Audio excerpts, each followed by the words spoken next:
اكلتنا النهارده الفراخ الكنتاكي على طريقتي اهي، مقرمشه من بره وطريه من جوه ولونها زي ما انتوا شايفين، وملوخيه اللي احنا كنا فرزناها مع بعض، والرز.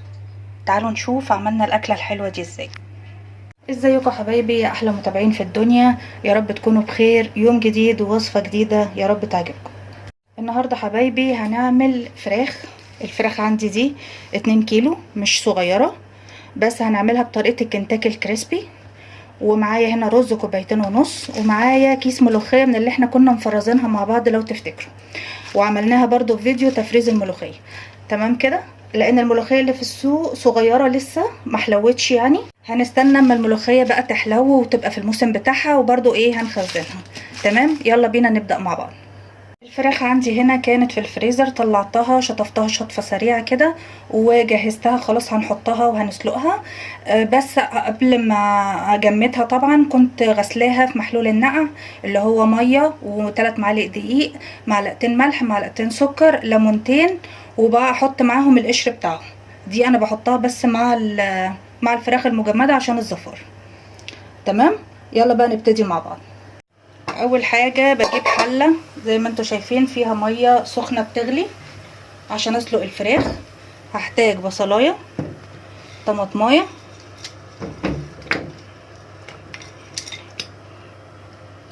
شويه جزر انا عاملاهم مجمد، لو عندك جزر فريش حطي، ما عندكيش جزر خالص ما تحطيش عادي جدا. شويه فلفل حب وورقتين لورا، هو ده اللي هحتاجه لسلق الفراخ. طبعا الفراخ عندك لو محطوطه في محلول النقع اللي انا لسه قايله لك عليه ده دلوقتي مش هتطلع ريمه، والشوربه عندك هتبقى زي الفل. فنهتم شويه بموضوع ايه، انها تبقى محطوطه في محلول النقع ده شويه. استنيت كده عليها لما خدت غلوه، بعد ما حطيت الخضار اللي انا حطيته ابتدي بقى احط الفراخ. والفراخ متقطعه حتت كبيره. بعد السوا انا هقطعها الحتت اللي انا عايزاها بس عشان ما تتهريش مني، يعني بخليها كده على تقطيعتها اللي هي 4/4، وبعدين بقطعها التقطيعه اللي انا عايزاها قبل ما احطها في الخلطه بتاعه الكريسبي. بس كده. الملح انا مش بحطه دلوقتي عشان ما ياخرش سواها، بستنى بس قرب ما هتدخل في السوا وبعدين بحط الملح.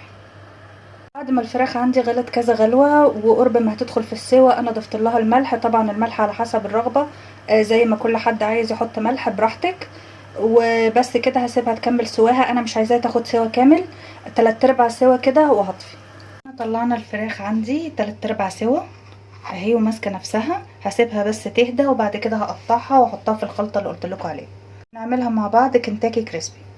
بالنسبه للملوخيه انا فضيتها هنا في حله عندي، وهحط عليها شوربه سخنه اهي بس علشان تفك شويه، مش هزود الشوربه قوي، وهسيبها كده مع نفسها تفك على اساس انها ما تغليش كتير على النار علشان طعمها ما يغيرش. هنبتدي بقى نعمل مع بعض الرز. هنا الرز غسلناه وخليناه زي الفل وصفيناه كويس جدا. هنبتدي بقى نعمله بنفس طريقتنا في القناة، الطريقة الحلوة اللي بتطلعه مفلفل. هجيب شوية زيت في الحلة اهو زي ما انتوا شايفين، انا بعمل الرز بزيت. هستنى اما يسخنوا قوي. هحط شوية رز عندي،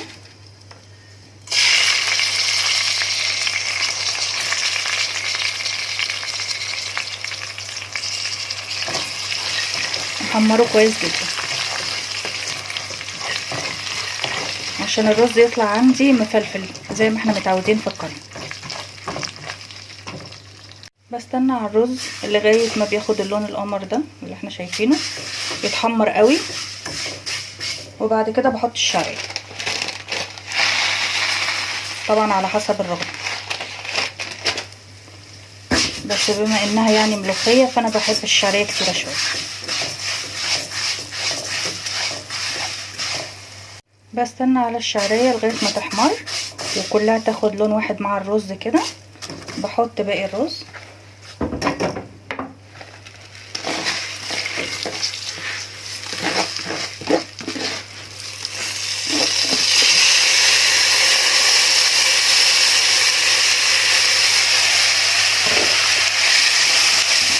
وافضل اقلب فيه لغايه ما ينشف خالص، ما يبقاش فيه ميه نهائي علشان يطلع معاكي مفلفل والواحده بواحدة. هحط له شويه ملح. انا ما بحطش غير ملح بس في الرز.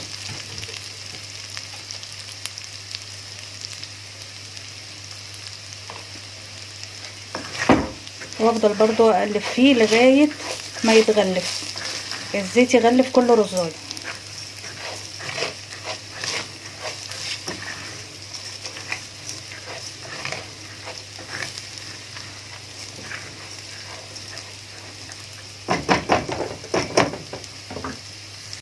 اهم حاجه ان انا لما اضيف له شوربه او ميه هضيفها وهي سخنه. يعني اذا كانت شوربه او ميه انا هحط هنا مغرفتين شوربه، لان الشوربه بصراحه تحفه قوي وريحتها جميله كده بس. وهكمل بميه سخنه من الكتل.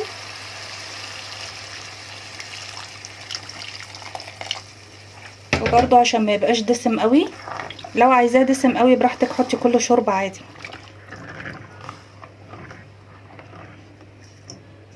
هنزل اللي حوالين داير ده عشان ما يتحرقش.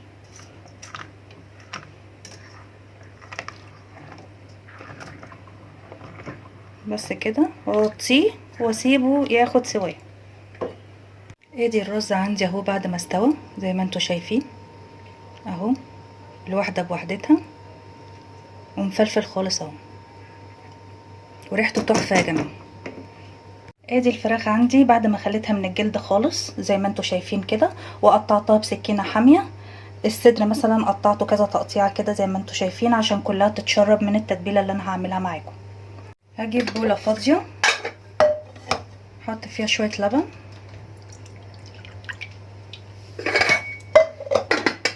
احط عليهم حبه خل صغيره،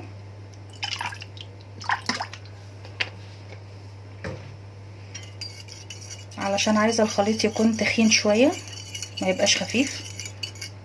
هتلاقوها كل ماده بصوا قاعده بتدخل اهي.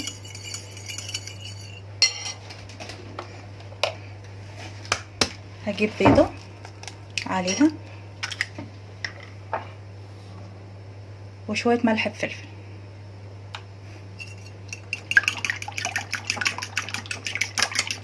اهو بصوا الخليط ابتدى يتخن ازاي، علشان يثبت لي الخلطه اللي انا هحطها بعد البيض اللي هي خلطه الكريسبي. بس كده اركنها على جنب ونشوف مع بعض خلطه الكريسبي. اول حاجه هعملها هجيب الكريسبي ده. كريسبي بيتباع عند العطار، اي عطار عندك بتجيب ربع كيلو نص كيلو زي ما انت عايزه وعلى حسب رغبتك. بيتباع سايب عادي يعني. هحط عليها معلقتين دقيق طبعا على حسب الكميه، معلقتين نشا،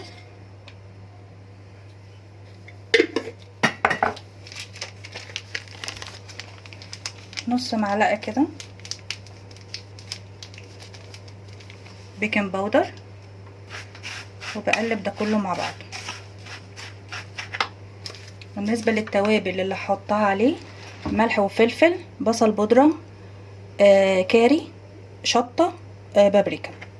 ملح وفلفل، بصل بودره، كاري، شطه، بابريكا. طبعا على حسب ما انت عايزه وعلى حسب الكميه برضو اللي انت عايزاها. مش عايزه تحطي شطه خالص ما تحطيش، لان الكريسبي ده بيبقى جاي من غير اي حاجه خالص.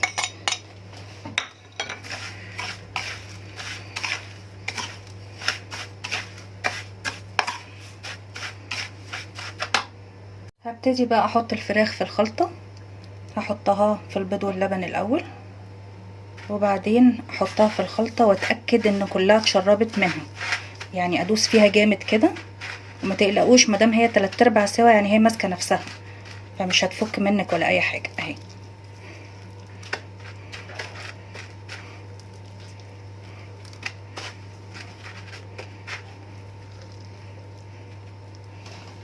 كده بالمنظر ده.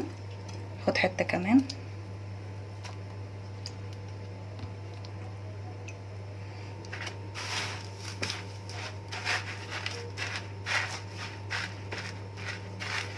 بندوس عليها قوي علشان الخلطه ما تطلعش منها اهي بالمنظر ده. ده شكلها عندي بعد ما غلفتها كلها بالتتبيله وبالكريسبي اللي احنا عملناه اهو، وشكلها تحفه وريحتها تحفه من قبل ما تتحمر. هسيبها بقى شويه في التلاجة علشان الطبقه تمسك فيها، وبعد كده هحمر. دلوقتي هنبتدي نقلي مع بعض الفراخ. هنجيب طاسه ونحط فيها زيت، بس الطاسه تكون غويطه، ونستنى اما الزيت يسخن قوي علشان نحط بقى الفراخ ونحمر. لما هنطلع الفراخ نطلعها على شبكه زي كده، علشان يعني ما نحطهاش على منديل ولا اي حاجه، لان احنا عايزينها مقرمشه من بره وطريه من جوه، فلازم تتحط على شبكه زي كده او مصفى. على بال ما الفراخ تتحمر عندي هنعمل مع بعض الملوخيه. يلا بينا.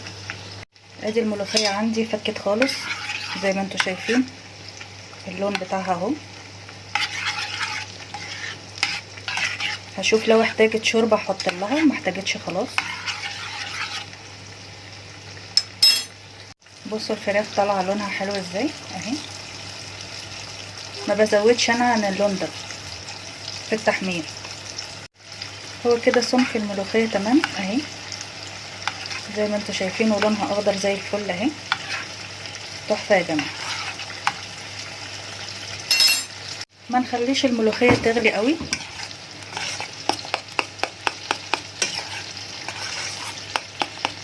علشان نعمل التومه بتاعتنا. هجيب هنا معلقه سمنه كبيره ومعلقه توم، اشوح التوم كويس.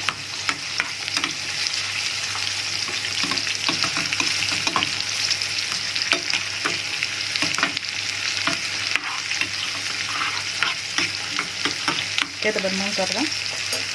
قرب ما تتحمر هحط شويه كزبره ناشفه تدي طعم وريحه تحفه.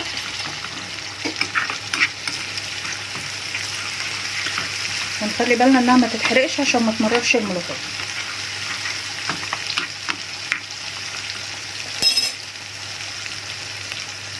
هي كده خلاص لونها تحفه. هنحطها كده على الملوخيه.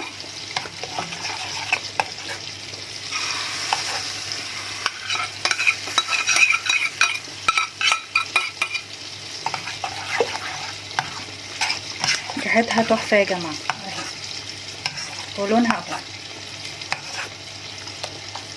هنحطها برضو تاخد غلوه خفيفه على النار. تاخد غلوه خفيفه كده على النار اهو، وبطفي عليها على طول. متفضلش تغلي كتير يا جماعه عشان ما تسقطش مني. ده لون الفراخ زي ما انتم شايفين وتحميرها اهو. انا ما بزودش السوا عن كده. لون ذهبي زي ما انتم شايفين كده، بطلعه على كده. دي كانت اكلتنا النهارده. عملنا رز بالشعريه زي ما احنا متعودين في القناه. الملوخيه ريحتها تحفه ومش ساقطه زي ما انتم شايفين، تحفه جميله جدا ومسكره. وادي الفراخ الكنتاكي على طريقتي انا اهي. يا رب تكون عجبتكم ونالت رضاكم، واشوفكم في فيديو جديد.